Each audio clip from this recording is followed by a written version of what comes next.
Good morning class. आज आप chapter number 16 आत्मविश्वास और प्रेरणा के आधार स्रोत डॉक्टर एपीजे अब्दुल कलाम के बारे में पढ़ेंगे। इस चैप्टर में डॉक्टर एपीजे अब्दुल कलाम के बारे में बताया गया है, उनकी दिनचर्या कैसी थी, उन्होंने अपना जीवन कैसे व्यतीत किया, कैसे कैसे उन्होंने कहाँ कहाँ किस किस पोस्ट पर काम किया, ये सब कुछ बातें इस चैप्टर में बताई गई हैं। जैसे कि इसमें एक ये थॉट लिखा हुआ है बेंजामिन फ्रैंकलिन का कि परिश्रम सौभाग्य की जननी है, कि यदि हम परिश्रम करेंगे तो कोई भी दुनिया में हमारा अच्छा भाग्य बनाने से हमको रोक नहीं सकता। तो भारत के 11वें राष्ट्रपति डॉक्टर एपीजे अब्दुल कलाम सच्चे अर्थों में, मतलब सही मायनों में देश के सुयोग्य नागरिक, महान वैज्ञानिक, दूरदर्शी एवं कर्मठ राष्ट्र नेता तथा भारतीय प्रक्षेपणास्त्रों यानी कि मिसाइलों के सर्जक के रूप में चिरकाल तक अमर रहेंगे। मतलब कोई उनको भूल नहीं पाएगा, बहुत बहुत बहुत लंबे समय तक वो इस मिसाल से याद करेंगे, सब लोग उनको याद रखे जाएंगे और रहते रहेंगे, सबकी याददाश्त में वो याद रहेंगे कि वो क्या थे, मिसाइलों के सर्जक थे, मिसाइलों को बनाने वाले, उनका सर्जन करने वाले थे वो। तो डॉक्टर अब्दुल कलाम का जन्म दक्षिण भारत के तमिलनाडु राज्य के प्रसिद्ध तीर्थ स्थान रामेश्वरम में 15 अक्टूबर 1931 को हुआ था। उनका पूरा नाम अब्दुल पाकिर जैनुलाब्दीन अब्दुल कलाम था। वे रामेश्वर की मस्जिद गली में अपने पुरखों के पुराने मकान में रहते थे। उनके पूर्वजों का मकान था बहुत पुराना, उसी में वो रहते थे रामेश्वरम में। गरीब परंतु ईमानदार और सुसंस्कृत परिवार में पालन पोषण होने से उन पर बचपन से ही उदार नैतिक विचारों का प्रभाव पड़ा। उनके पिता अधिक पढ़े लिखे नहीं थे, पर अत्यंत कुशल, विनम्र एवं व्यवहारिक व्यक्ति थे। वे अपनी नाव पर तीर्थयात्रियों को एक किनारे से दूसरे किनारे पर ले जाने का काम करते थे, नाव चलाते थे। मतलब आर्थिक परेशानियों के बावजूद बड़े परिवार का सहर्ष भरण पोषण करते हुए उन्होंने अपने प्रतिभाशाली पुत्र कलाम को रामेश्वरम के प्राइमरी स्कूल में भर्ती करा दिया था। बहुत बड़ा उनका परिवार था और लेकिन फिर भी वो उसका भरण पोषण यानी कि उनके पिताजी जो है बड़े खुशी से करते थे। और उनका जो ये बेटा था कलाम बहुत ही बचपन से ही प्रतिभाशाली था, बहुत होशियार था, तो इन्होंने उसका दाखिला जो है रामेश्वरम के प्राइमरी स्कूल में करा दिया था। बीज रूप में प्राप्त संयुक्त परिवार की सुखद अनुभूतियों ने एक दिन अब्दुल कलाम को भारत जैसे विशाल देश का लोकप्रिय राष्ट्रपति बना दिया। उनके घर के पास कुछ सुसंस्कृत हिंदू परिवार रहते थे जो बहुत ही सभ्य थे, बहुत संस्कारी थे। ऐसे हिंदू परिवारों के बीच में उनका घर था। इन्हीं में रामेश्वरम के मुख्य मंदिर के पुजारी का भी परिवार था। जो रामेश्वरम का एक बहुत जाना पहचाना फेमस मंदिर है, उसका पुजारी का भी परिवार था। भगवत गीता में वर्णित कई गूढ़ बातों के अर्थ को सुसंस्कृत पड़ोसियों से समझकर उन्होंने गीता से ही सद्कर्म की प्रेरणा प्राप्त की। देखो, वो वैसे बायकास्ट मोमडन थे, परंतु उन्होंने गीता को पढ़ा, गीता को समझा और उसकी जो अच्छी बातें थी उनको ग्रहण किया। वे शुद्ध शाकाहारी भोजन ग्रहण करते थे, एकदम प्योर वेजिटेरियन थे, कोई भी ऐसी चीज़ नहीं खाते थे जैसा कि इन लोगों में खाई जाती है। तो 13 वर्ष की अवस्था में उन्होंने रामेश्वरम के सेकेंडरी स्कूल में पढ़ने के लिए अपने पिता से अनुमति मांगी। ईसाई मिशनरी द्वारा संचालित स्वार्ट्स हाई स्कूल में उन्होंने दाखिला लिया और छात्रावास में रहते हुए परिश्रम पूर्वक अध्ययन करने लगे। प्रतिभाशाली एवं मेधावी कलाम ने शीघ्र ही अध्यापकों का दिल जीत लिया। जो प्रतिभाशाली बच्चे होते हैं वो बहुत जल्दी अपने टीचर्स का दिल जीत लेते हैं, उनके प्रिय शिष्य बन जाते हैं। ऐसे ही अब्दुल कलाम थे। वर्ष 1950 में उन्होंने तिरुचिरापल्ली के सेंट जोसेफ कॉलेज में दाखिला लिया। 1950 में बीएससी की परीक्षा उत्तीर्ण करने के बाद उन्होंने मद्रास प्रौद्योगिकी संस्थान MIT में प्रवेश लिया और वैमानिक अभियांत्रिकी पाठ्यक्रम एविएशन इंजीनियरिंग कोर्स, जिसका ये कहते हैं इंग्लिश में जिसको, का चुनाव किया। 3 वर्ष पढ़ाई करने के बाद प्रथम श्रेणी में परीक्षा उत्तीर्ण कर बीएससी में उस समय वो फर्स्ट क्लास आए थे। उत्तीर्ण कर उन्होंने DMIT की डिग्री प्राप्त की। एरोनॉटिकल इंजीनियरिंग में ग्रेजुएशन एवं सफलतापूर्वक प्रशिक्षण पूरा कर लेने के बाद नौकरी के लिए उन्हें भारतीय वायुसेना में भर्ती होने और रक्षा मंत्रालय के अंतर्गत तकनीकी विकास तथा उत्पादन निदेशालय में निदेशक का कार्यभार संभालने के 2 विकल्प मिले। उन्होंने 2 वो थे उनके पास ऑप्शन, लेकिन उन्होंने क्या चुना कि वे देहरादून में वायुसेना चयन समिति के समक्ष साक्षात्कार के लिए उपस्थित हुए। साक्षात्कार मतलब इंटरव्यू के लिए बैठे, लेकिन इस परीक्षा में सफलता उनके हाथ ना लगी, वो इसमें सफल नहीं हो पाए। भारी मन से वे ऋषिकेश पहुँचे। उनका मन बहुत दुखी हुआ जब उन्हें इंटरव्यू से निकाल दिया गया, उन्हें मतलब लिया नहीं गया, इंटरव्यू उनका वो नहीं हुआ, सक्सेस नहीं हुआ। लेकिन वो हार नहीं मानी उन्होंने, और वो पावन गंगा में डुबकी लगाकर उन्होंने गंगा में डुबकी लगाई, मतलब नहाए, स्वामी शिवानंद के दर्शन किए। स्वामी जी ने उन्हें जीवन के उतार चढ़ाव के विषय में ज्ञान देते हुए कहा कि निराश मत हो, संभवतः ऐसा परिणाम किसी अन्य बेहतरीन और उत्तम काम के लिए हुआ है। अपने आप को ईश्वर की इच्छा पर छोड़ दो। हमारा काम होता है मेहनत करना, परिश्रम करना, लगन से कार्य करना, उसका फल देना ईश्वर के ऊपर होता है। इसलिए अगर हमने किसी चीज़ में बहुत अच्छे से मेहनत की है परंतु फिर भी हम उसमें सफल नहीं हो पाए तो हमें निराश नहीं होना चाहिए। एक तो अगर हमें सिर्फ और सिर्फ वही काम करना है तो दोबारा से उसे और अच्छे लगन के साथ शुरू करना चाहिए, या फिर ये सोचना चाहिए कि ईश्वर की शायद ऐसी ही मर्जी थी और ये भी किसी भले के लिए ही हुआ है, शायद आगे इससे और ज़्यादा अच्छा रिजल्ट हमें मिले। तो इसलिए निराश नहीं होना चाहिए, भगवान के ऊपर छोड़ देना चाहिए कि हमने अपनी साइड से पूरी मेहनत की है, अब सफल करना असफल करना ईश्वर के हाथ में है। दिल्ली आकर उन्हें 250 रुपये मासिक, 250 रुपये महीना तनख्वाह पर वरिष्ठ वैज्ञानिक सहायक के रूप में कार्यभार संभालने के लिए नियुक्ति पत्र मिला, मतलब अपॉइंटमेंट लेटर उनको मिल गया। देखो कितनी कम तनख्वाह थी उस समय, 250 रुपये महीना। कुछ समय बाद उनका तबादला बेंगलुरु हो गया।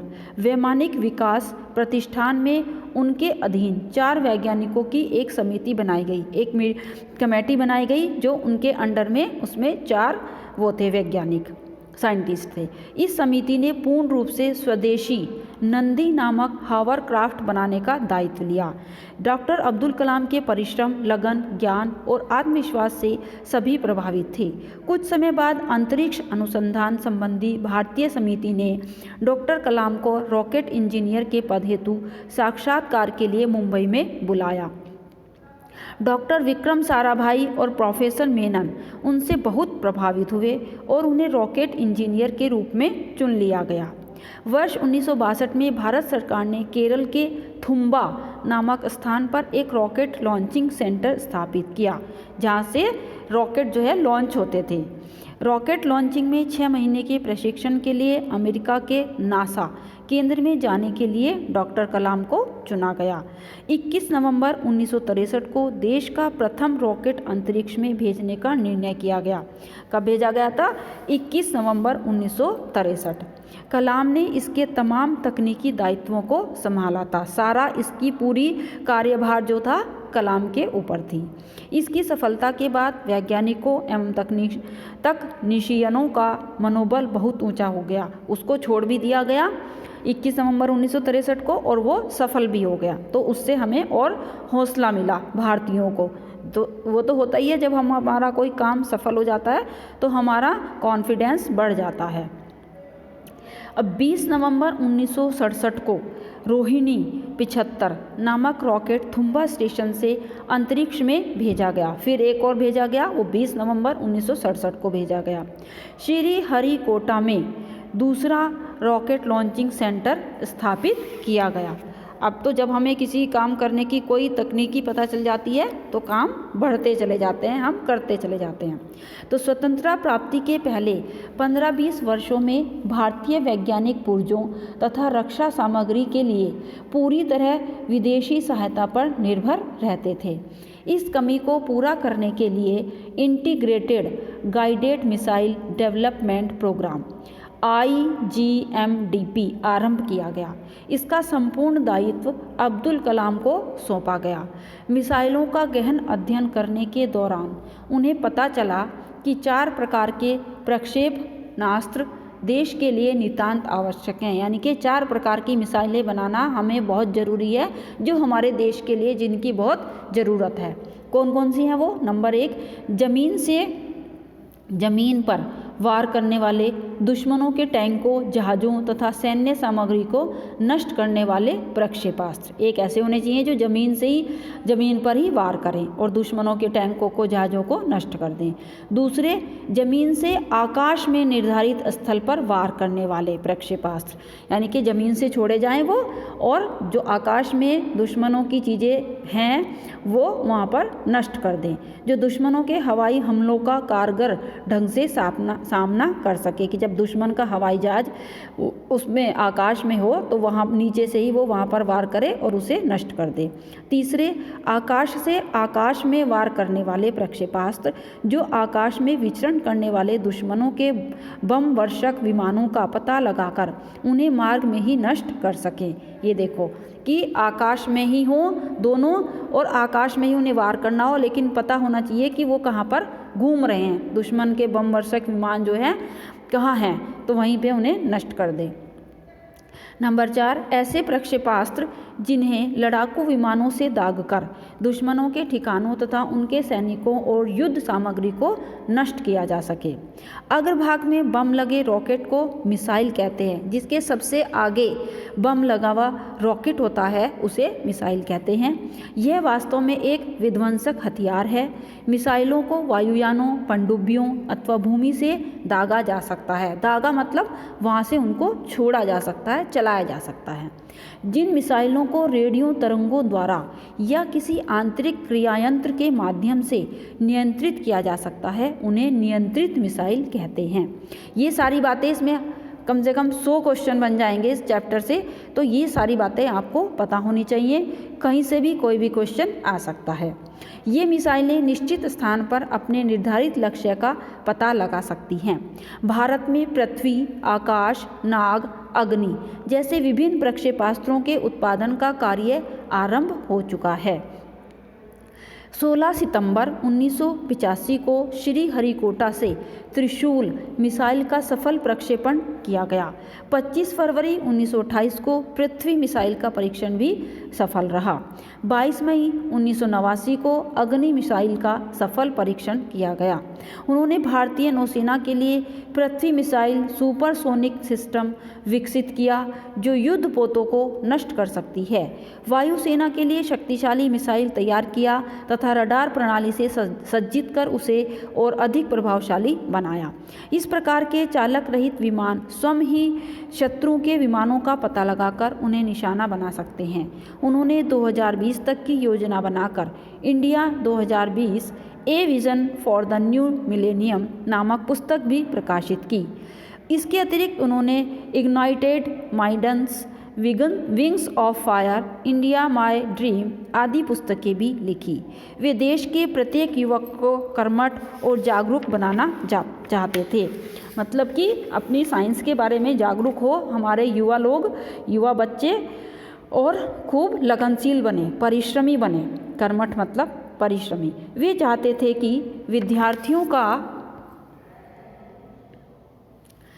एक निश्चित लक्ष्य होना चाहिए, मतलब उनकी पढ़ाई करने का एक उनके माइंड में एम होना चाहिए, लक्ष्य होना चाहिए कि हमें किस लिए पढ़ाई करनी है, हमारा क्या एम है, हमें क्या बनना है, कहाँ तक जाना है।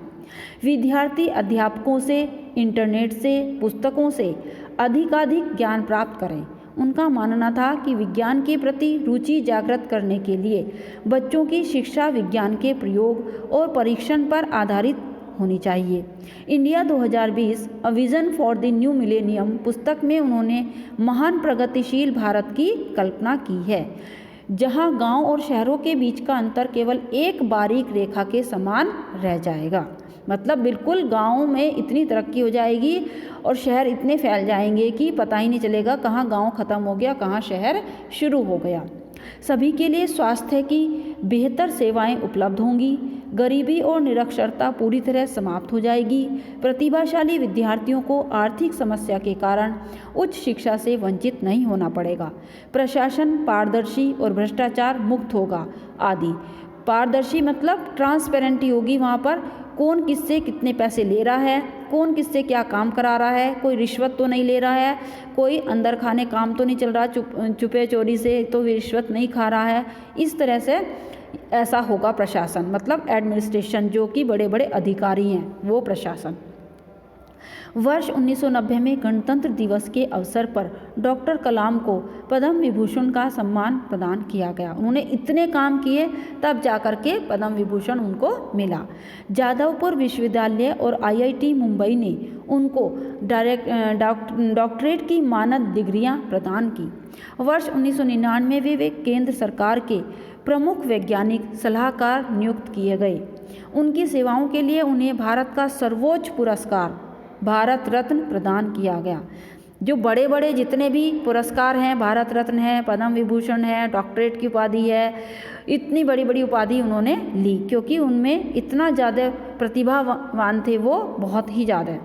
वे तमिलनाडु के अन्ना विश्वविद्यालय के कुलपति बने, मतलब चांसलर।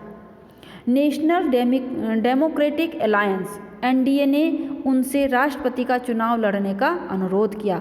अब कोई पूछे कि वो जब ऐसे थे, इतने बड़े साइंटिस्ट थे, तो उनको किसने कहा कि राष्ट्रपति का चुनाव लड़ो, क्यों उनके मन में आई? तो ये इसमें बताया गया है कि NDA ने कहा उनको। तो 15 जुलाई 2002 को उन्होंने राष्ट्रपति पद की शपथ ग्रहण की। वो चुनाव लड़े और जीत भी गए क्योंकि उनके कार्य ही ऐसे थे, इतने महान कार्य थे उनके। 27 जुलाई 2015 को इस दिव्य पुरुष ने शिलोंग में सदा के लिए अपनी आंखें बंद कर ली, मतलब उनका शरीर पूरा हो गया। देश इस महान क्षति से शुद्ध हो उठा। जब हमारे देश में कोई इतना प्रतिभावान व्यक्ति हो, इतना हमें अच्छी अच्छी गाइडें देने वाला हो, इतनी हमें सोच समझ के साथ उन्नति कराने वाला हो, तो नेचुरली है कि उसके जाने से समझो देश का एक बहुत ही बड़ा दीपक बुझ गया। देशवासियों ने, विदेशी राजनेताओं ने, छात्र समुदाय ने उन्हें भावभीनी श्रद्धांजलि दी। भावभीनी से मतलब सबकी आंखें नम थी, सबका हृदय बहुत दुखी था, सब बहुत शोकग्रस्त थे। रामेश्वरम की पावन धरती पर उनका अंतिम संस्कार किया गया क्योंकि वहीं पर उनका पुश्तैनी घर था, वहीं पर उनका जन्म हुआ था, तो उसी की धरती पर उनका अंतिम संस्कार किया गया। आशा है कि निकट भविष्य में इस महान कर्मयोगी की सशक्त भारत संबंधी सार्थक कल्पनाएं अवश्य साकार होंगी कि जो उन्होंने काम किए हैं वो हमेशा हमारे काम आएंगे और हमारे लिए अच्छी बातें उन्होंने जो लिखी हैं अपनी पुस्तकों में वो हम पढ़ेंगे और उनको अपनाएंगे। ये था आपका ये चैप्टर। इसके सारे शब्दार्थ आप कर लेना। और दूरदर्शी, व्यवहारिक, श्रद्धांजलि और प्रक्षेपणास्त्र, ये 4 वर्ड्स हैं जो कि आपको इनके वाक्य प्रयोग बनाने हैं। अब आते हैं मौखिक प्रश्न। डॉक्टर अब्दुल कलाम का पूरा नाम क्या था? आप अपनी बुक में से ये पढ़ लेना। क्या नाम था उनका पूरा? ये अब्दुल पाकिर जैनुलाब्दीन अब्दुल कलाम। तो ये इसका आंसर है। अगर आपके पास ये क्वेश्चन आता है तो जितने भी 5 वर्ड्स में इनका वो है वो सारा ही आपको लिखना है, इनका पूरा नाम। उनका जन्म कहाँ हुआ था? रामेश्वरम में, जो भी उनकी डेट है 15 अक्टूबर। डॉक्टर अब्दुल कलाम ने रामेश्वरम के किस स्कूल में पढ़ने की अनुमति मांगी थी? प्राइमरी स्कूल में। इस महान पुरुष की जीवन लीला कब और कहाँ समाप्त हुई? वो उसमें 27 जुलाई 2015 को शिलोंग में ये समाप्त हो गई। और अब्दुल कलाम के बाद भारत के राष्ट्रपति कौन बने? वो कौन बनी थी? डॉक्टर प्रतिभा पाटिल। तो ये थे आपके मौखिक प्रश्न। और ये जो अर्थ ग्रहण संबंधी प्रश्न है, डॉक्टर अब्दुल कलाम का बचपन कहाँ बीता, ये सारे आपके इस पैराग्राफ में दिए हुए हैं, जो पैराग्राफ आपकी बुक में दे रखा है। आपको इनमें से ही ये करने हैं। और जो लघु उत्तरीय प्रश्न है और दीर्घ उत्तरीय प्रश्न है वो आपको आपके असाइनमेंट्स में भेज दिए जाएंगे। बहुत अच्छे से ये चैप्टर पढ़ना है आपको, बहुत अच्छा चैप्टर है और इससे प्रेरणा भी लेनी है आपको। इस पर बहुत अच्छे से आपको ध्यान देना है। Okay class, thank you, God bless you.